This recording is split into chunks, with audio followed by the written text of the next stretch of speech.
할렐루야! 한 주간 평안하셨습니까? 오늘도 이 예배에 참석하신 여러분을 주님의 이름으로 환영합니다. 지난 한 주간은 우리가 추수감사절을 보냈습니다.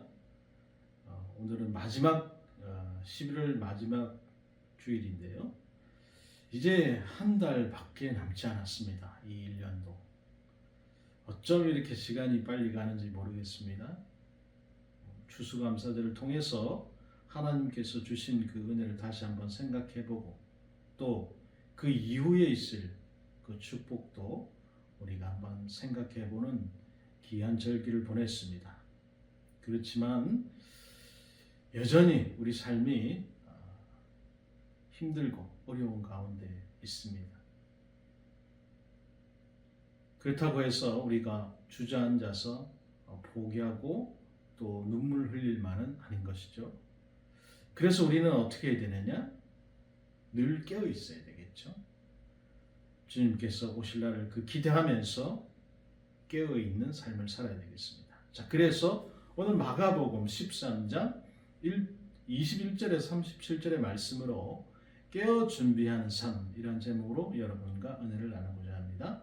오늘 마가복음 본문 13장을 전체를 읽어야 되지만 시간 관계상 제가 21절부터 37절까지의 말씀을 봉독했습니다.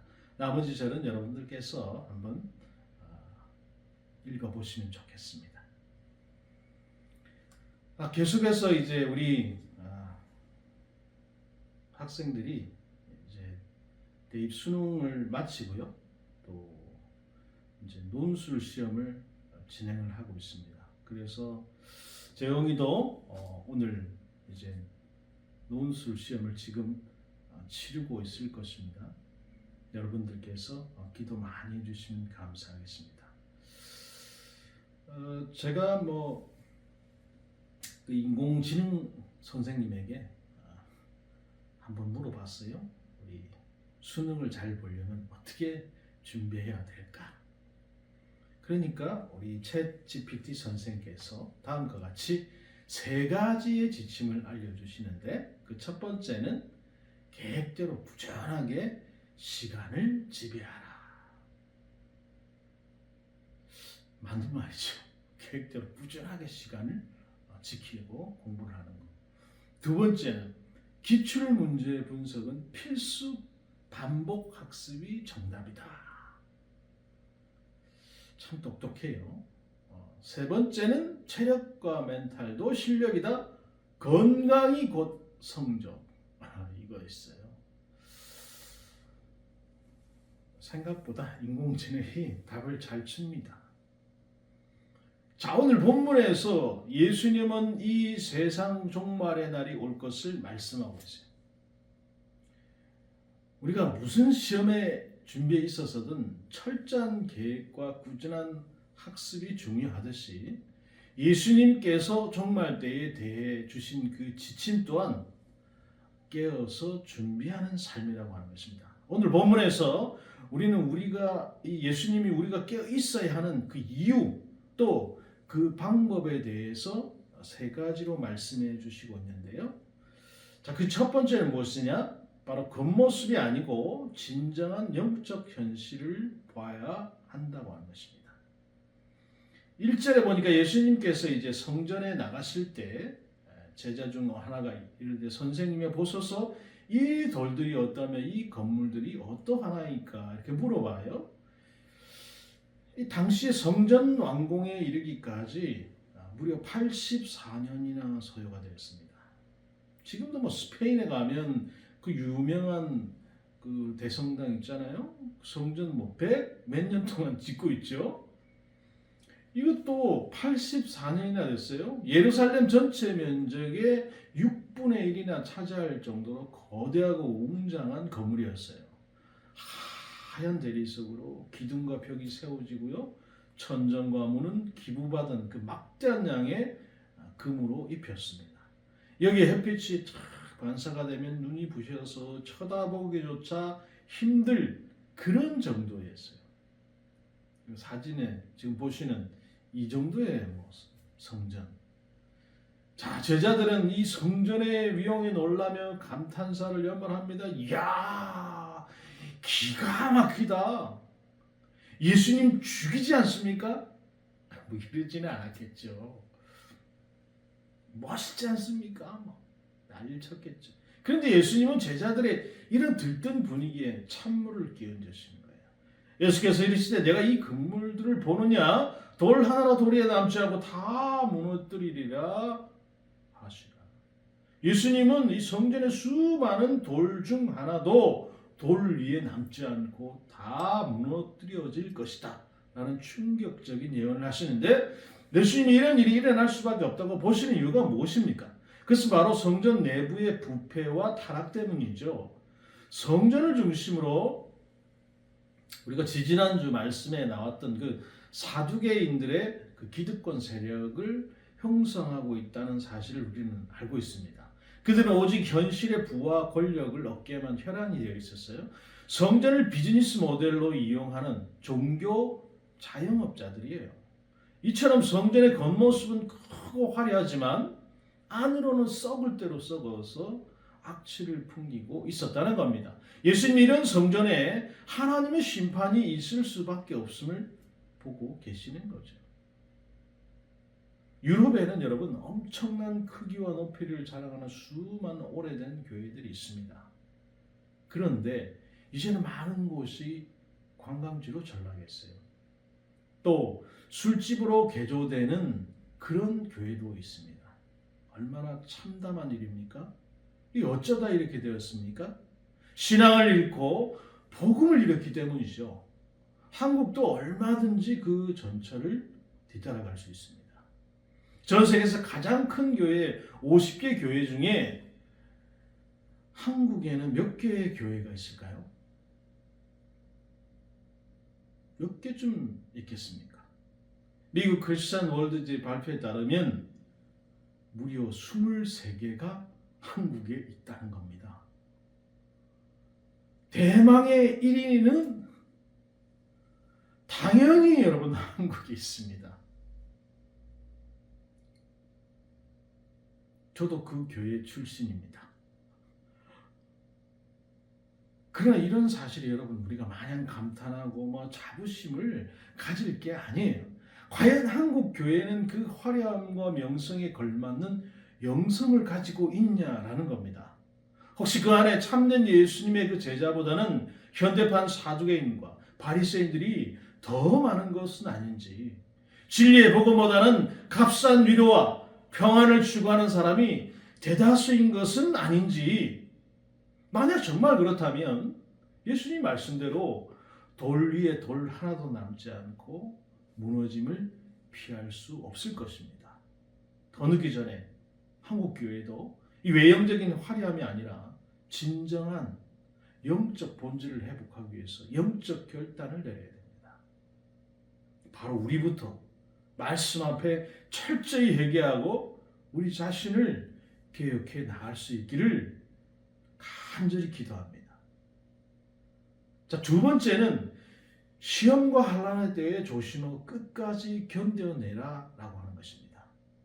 성전 멸망에 대한 말씀을 들은 제자들이 예수님께 질문을 하죠.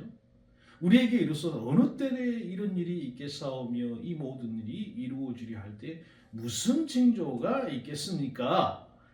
자, 이 질문에 대해 예수님은 성전 멸망의 세 가지 징조에 대해서 말씀을 해주시는데, 동시에 이 말씀은 우리에게 세상 종말이 오기 전에 어떤 징조들이 있을 것인가를 알려주는 말씀이기도 합니다. 그 첫 번째는 거짓 그리스도가 출현하고 곳곳에 전쟁과 재난이 일어난다라고 하는 것입니다. 예수님께서는 성전이 멸망하는 그 AD 70년 이전에 많은 전쟁과 기근과 지진이 있을 것을 예고하시는데요. 예수님 말씀대로 브리타니아, 게르마니아, 아르메니아, 북아프리카 등등에서 큰 전쟁이 벌어졌어요. 또한 클라우디우스 황제 제위 시절에 대기근이 있었고요. 예루살렘 교회도 큰 고통을 당했습니다. 소아시아에서는 지진이 발생해서 이 신약 성경에 나오는 여러 도시들이 큰 타격을 입게 되죠. 자, 이런 일이 일어날 때 사람들은 큰 불안과 두려움을 느끼지 않을 수가 없죠. 그러면 어떻게 됩니까? 지푸라기로도 붙들고 싶은 마음이 무엇인가 의지해야 될 대상을 찾게 된다는 겁니다. 바로 이러한 심리를 파고드는 자들이 나타난다는 거예요.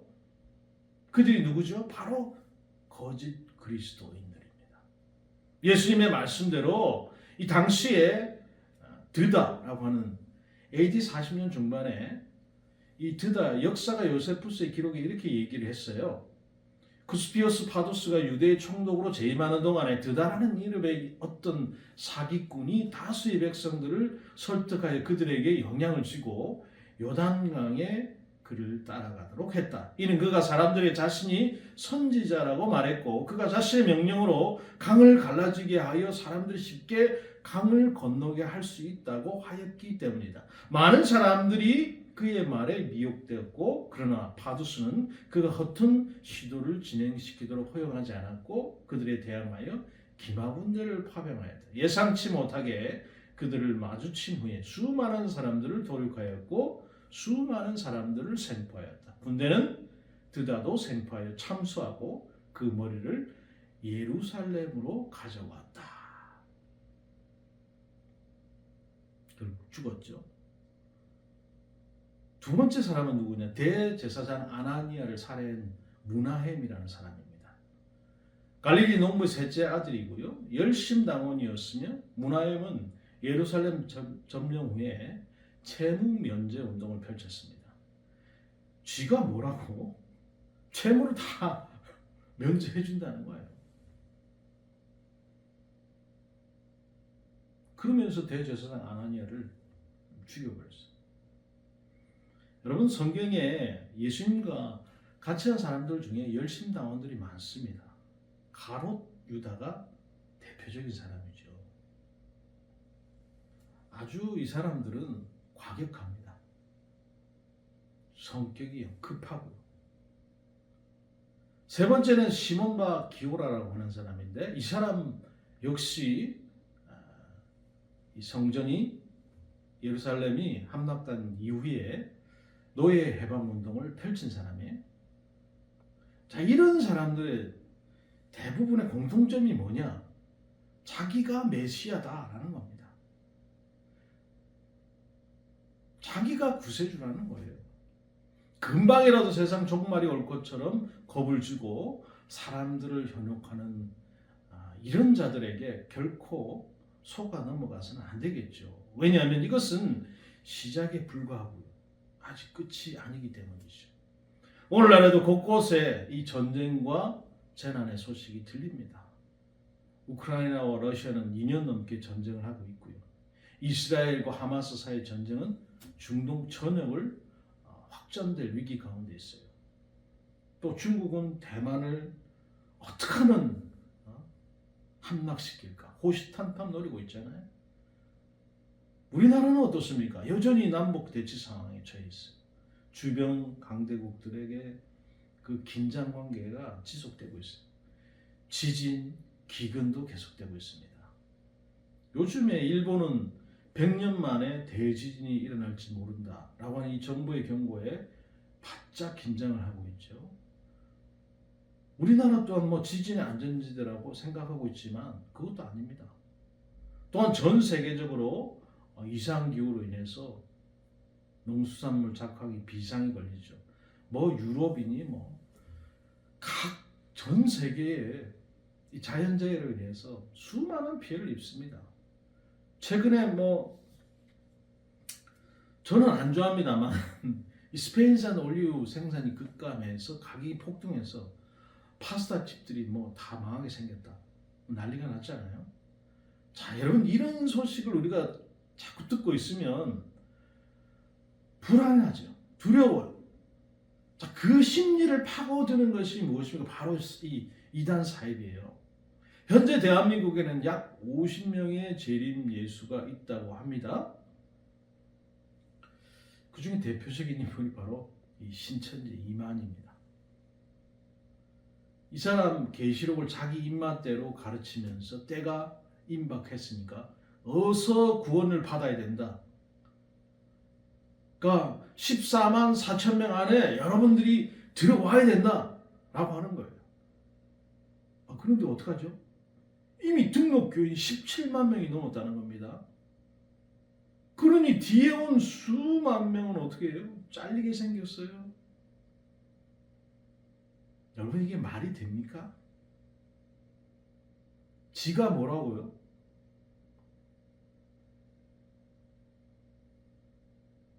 주님 다시 오시는 그날까지 이런 이단과 사이비는 자신의 모습을 계속 바꾸어가면서 사람들을 미혹하려 할 것입니다. 이때 우리는 주님이 하신 이 말씀들을 반드시 기억해야 됩니다. 두려워하지 말라. 이런 일은 있어야 하되 끝은 아니라 이는 재난의 시작이니라. 너희가 사람의 미혹을 받지 않도록 주의하라. 아멘. 둘째로는 믿는 자들에 대한 박해가 심해진다는 거예요. 전쟁과제는 신자 불신자를 가리지 않습니다. 모두에게 임하는 환란이에요. 그런데 여기에 더해서 오직 신자들에게만 임하는 환란이 있는데요. 너희는 스스로 조심하 사람들이 너희를 공회에 넘겨주겠고 너희를 회당에 매질하겠으며 나로 말미암아 너희가 권력자들과 임금님들 앞에 서리니 이는 그들에게 증거가 되려 함이라. 자, 예수님은 제자들에게 앞으로 박해가 있을 것을 예언을 하셨어요. 초대교회는 처음에는 유대인들로부터, 그 다음에는 헬라인, 그 다음에 로마인으로부터 크고 작은 핍박을 받았습니다. 이렇게 박해가 심해지면 교인들 가운데 배교자가 나타나기 시작하죠. 그들은 배교에 그치지 않고요. 한때 함께 신앙을 함께했던 그 신자들을 밀고 합니다. 심지어 그 밀고 달 중에는 가족도 포함이 돼요. 이때 믿는 사람마저 나도 더 이상 버티기 힘들다. 나보고 어쩌란 말이냐. 이치면서 나도 모든 거 다 내려놓고 싶다. 그러면서 포기해버리기 쉽죠. 그러나 예수님은 제자들에게 이렇게 말씀하시는 거예요. 또 너희가 내 이름으로 알면 모든 사람에게 미움을 받을 것이니 끝까지 견디는 자는 구원을 받으리라. 아멘. 견디는 것은 여러분 제자리를 지키는 것입니다. 어떤 일이 벌어져도 제자의 자리, 성도의 자리, 신자의 자리를 묵묵히 참고 지키는 것입니다. 잠깐 동안이 아니라 끝까지 인내하는 거예요. 그런 사람에게 여러분 반드시 구원을 주시겠다고 우리 주님께서 약속하시는 거예요. 제가 약속하는 게 아닙니다. 우리 주님께서 약속하시는 거예요. 왜 이런 박해를 주님께서는 믿는 자들을 가운데 허락하시는가? 예수님은 그 이유를 다음과 같이 말씀하시는데요. 또 복음이 먼저 만국에 전파되어야 할 것이니라. 여러분 복음이 수평적으로는 이 더 먼 곳으로 수직적으로는 상류 사회까지 전파되도록 하기 위해서 그렇다는 겁니다. 사도행전에 보면 예루살렘에 박해가 일어나자 성도들이 사방으로 다 흩어지지요. 그 덕분에 어떻게 되죠? 사마리아와 베니게와 구브로와 안디옥까지 그 사람들 통해서 복음이 전파되는 거예요. 그 자리에 가만히 있으면 복음이 전파 안 될 텐데 뿔뿔이 흩어지니까 복음이 전파돼요. 사도 바울은 고발을 당해서 재판을 받게 된 덕분에 총독과 임금과 마침내 로마 황제 앞에서 복음을 전할 수 있는 기회를 얻게 되었다는 겁니다. 이처럼 실제로 박해가 복음 전파의 통로 역할을 했어요. 역사의 학자인 앨런 크라이더가 초대교회가 성장하게 된 원인을 연구해서 책을 냈는데요. 그 책의 제목은 인내의 발효라는 겁니다. 불같이 뜨거운 박해를 견뎌낸 성도들의 인내가 발효를 해서 마침내 로마 제국을 뒤엎어버렸다는 거죠. 여러분 우리가 상상할 수 없을 정도로 초대교회는 로마 제국의 박해가 심했습니다. 불같이 뜨거웠어요. 실제로 신자들을 불러 태워 죽이기까지 했어요. 그렇지만 오늘날의 박해는 그렇지 않습니다. 이제는 더 이상 여러분 교회 문 앞에 군병이 서 있지 않아요. 지금의 박해는 어떻습니까? 얼음처럼 차갑고요. 은밀하고요.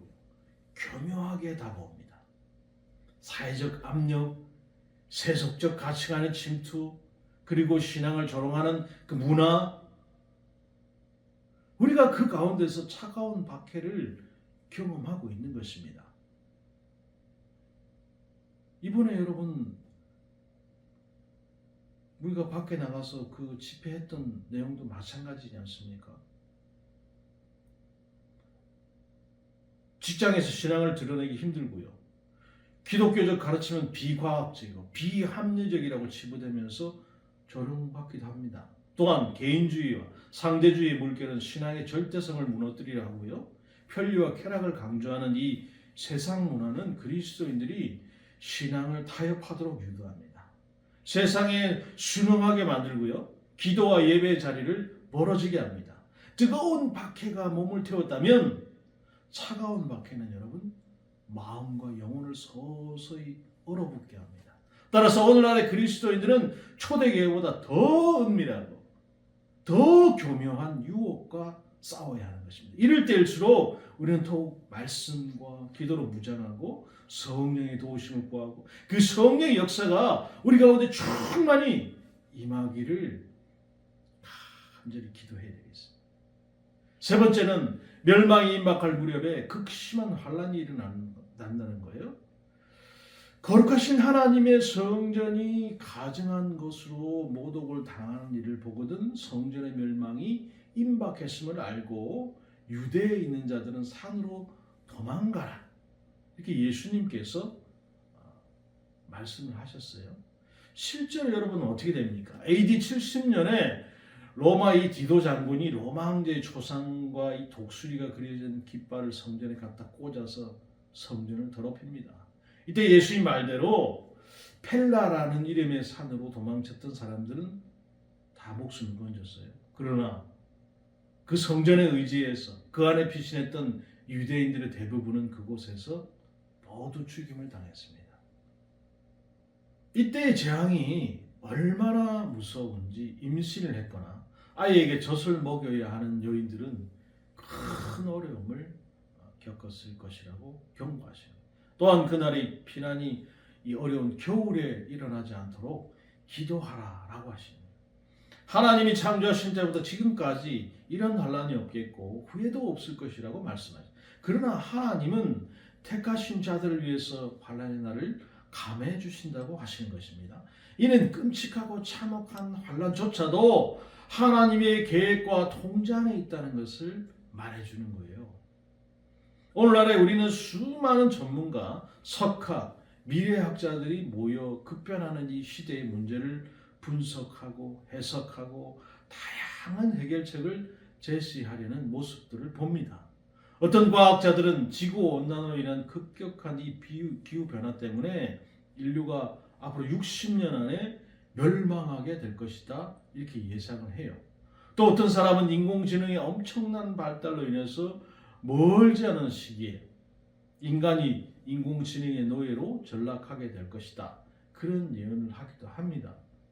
이와 더불어서 극단적인 이 정치 세력의 등장, 장기적인 경제 대공황이 닥쳐올 수 있다고 전망해요. 자, 과연 인류는 이런 위기들을 무사히 넘길 수 있을까요? 이걸 이길 수 있는 가능성이 거의 없으니까 일론 머스크가 생각하는 대로 우리가 화성으로 이주해서 사는 게 답일까요? 23절에 너희는 삼가라 내가 모든 일을 너희에게 미리 말하였노라 그랬어요. 우리가 주목해야 할 점은 예수님의 진단이 이미 그 당시부터 정확했고요. 그 예언은 오늘날에도 여전히 유효하다는 사실입니다. 시대의 문제를 바라보고 해석하는 데 있어서 수많은 전문가들의 분석보다 더 정확한 것이 바로 예수님 말씀이에요.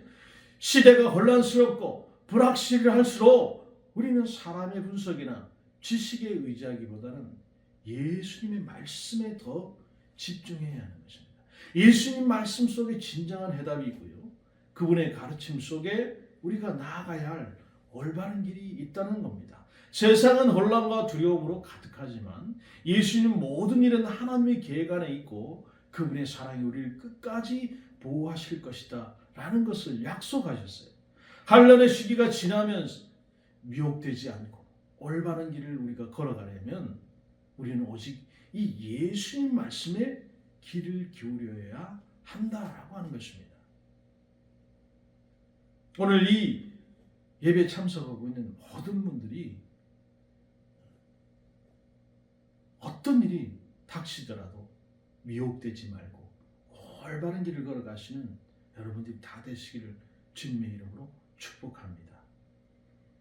자, 마지막으로 때를 준비해서 깨어 있어야 된다는 겁니다.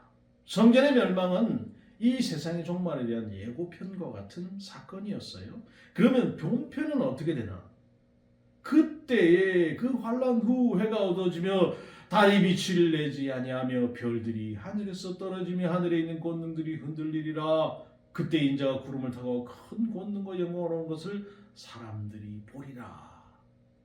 세상의 종말이 다가오면 여러분 질서가 무너집니다. 천재지변이 일어나고요. 모든 사회의 시스템이 뒤죽박죽되는 대혼란의 시기가 찾아온다는 거예요. 그리고 나서 마침내 예수님께서 구름을 타고 큰 권능과 영광으로 다시 오신다는 겁니다. 예수님께서 처음에 세상에 오실 때는 이 아기의 모습으로 초라한 마구간 말구에 조용히 오셨어요. 그러나 재림의 때에는 큰 권능과 영광으로 오십니다. 주님이 오셔서 택하신 자들을 사방에서 모으실 것이고 우리 각자의 이름도 부르실 거예요. 그때가 언제가 될까요? 모릅니다. 그런데 예수님께서 뭐라고 말씀하십니까? 예수님은 무화과 나무에서 힌트를 얻으라 이렇게 말씀하시는데요. 이스라엘에서는 보통 5월부터 무화과 나무에서 새로운 가지가 자라고 잎이 납니다. 사람들은 이것을 보고 여름이 가까이 온 것이구나 알 수 있다라고 하는 거죠. 마찬가지로 예수님이 말씀하신 징조들이 나타날 때 우리는 예수님의 재림하실 때가 가까운 줄 알아야 한다라고 하는 것입니다. 그러나 영적으로 무지한 사람들은 종말에 대해서 우습게 생각합니다. 아니 지금까지 아무 일이 없었는데 종말 무슨 에휴 설마 내가 살아있을 때 무슨 종말이 오겠어? 예수님께서 이런 사람들을 향해서 말씀하십니다. 천지는 없어지겠으나 내 말은 없어지지 아니하라 이런 말씀. 인류의 종말과 예수님의 재림은 여러분 반드시 있다고 하는 것입니다. 단 그날과 그때가 정확히 언제인지 아무도 모를 뿐이죠. 오직 하나님만이 그 사실을 알고 있죠. 그러므로 우리가 어떻게 살아야 합니까? 주의하여 깨어있으나 그때가 언제인지 알지 못합니다.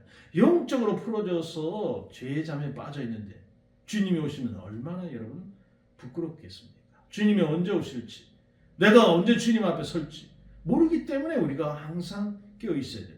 깨어있으라는 말씀의 의미는 무엇인가? 예수님께서는 비유를 통해서 먼 나라로 떠나는 이 주인과 주인이 권한을 부여하고 임한 그 종들 그리고 문지기의 그 자세를 말씀하시는 거예요. 주인이 언제 돌아올지 알 수 없습니다. 저물 때일 수도 있고요. 밤중일 수도 있고요. 닭이 울 때일 수도 있고요. 새벽일 수도 있는 거예요. 이 말씀은 잠도 자지 말고 그럼 우리 일상생활 걸 다 포기하고 계속해서 그러고 있어야 되는가? 그런 의미가 아니죠. 우리의 삶의 방향, 우리의 일상, 그것을 주인이 맡기고 간 사명과 그 돌아올 주인에게 우리가 맞추라는 겁니다. 구체적으로 말하면 주인이 돌아올 것을 생각하면서 주인이 맡긴 일을 변함없이 성실하게 수행하라라는 것을 의미하는 거예요. 그러한 태도가 우리의 일상이 되면 주인이 호련히 돌아오더라도 우리는 갑작스럽게 당황하지 않게 된다는 겁니다. 마찬가지로 예수님의 재림을 기다리는 우리의 자세도 이와 같아야 된다는 거예요. 예수님 말씀의 권위와 확실함을 믿고 한결같이 우리가 복음 전파에 초점 맞춰 살아가는 것이 바로 깨어있는 자세죠. 종말의 때에는 미혹의 영이나 재난, 환란으로 인한 두려움이 우리의 일상을 흔들지 않도록 특별히 주의해야 합니다. 예수님께서 언제 오실는지 알 수 없지만 확실히 아는 것은 그날까지 우리가 깨어 있어야 한다는 겁니다. 그날까지 우리에게 맡겨진 십자가를 묵묵히 지고 좁은 길이지만 그 길을 걸어가면서 우리 여정 끝에서 영광의 주님이 우리를 맞아주실 것이라는 사실, 그날에 우리는 기쁨으로 일어나서 노래하며 주님을 찬양할 것이라는 사실, 주님이 오시는 그날까지 우리가 충성된 종으로 살아가기를 소망합니다. 세상이 흔들리고 시험이 오더라도 말씀으로 무장하고 어두운 세상 속에서 복음의 빛을 늘 발하시는 저와 여러분, 우리 예수 은혜 교회가 되기를 주님의 이름으로 축복합니다. 한 번 더 일어나라 주의 백성, 일어나라 주의 백성, 빛을 발하라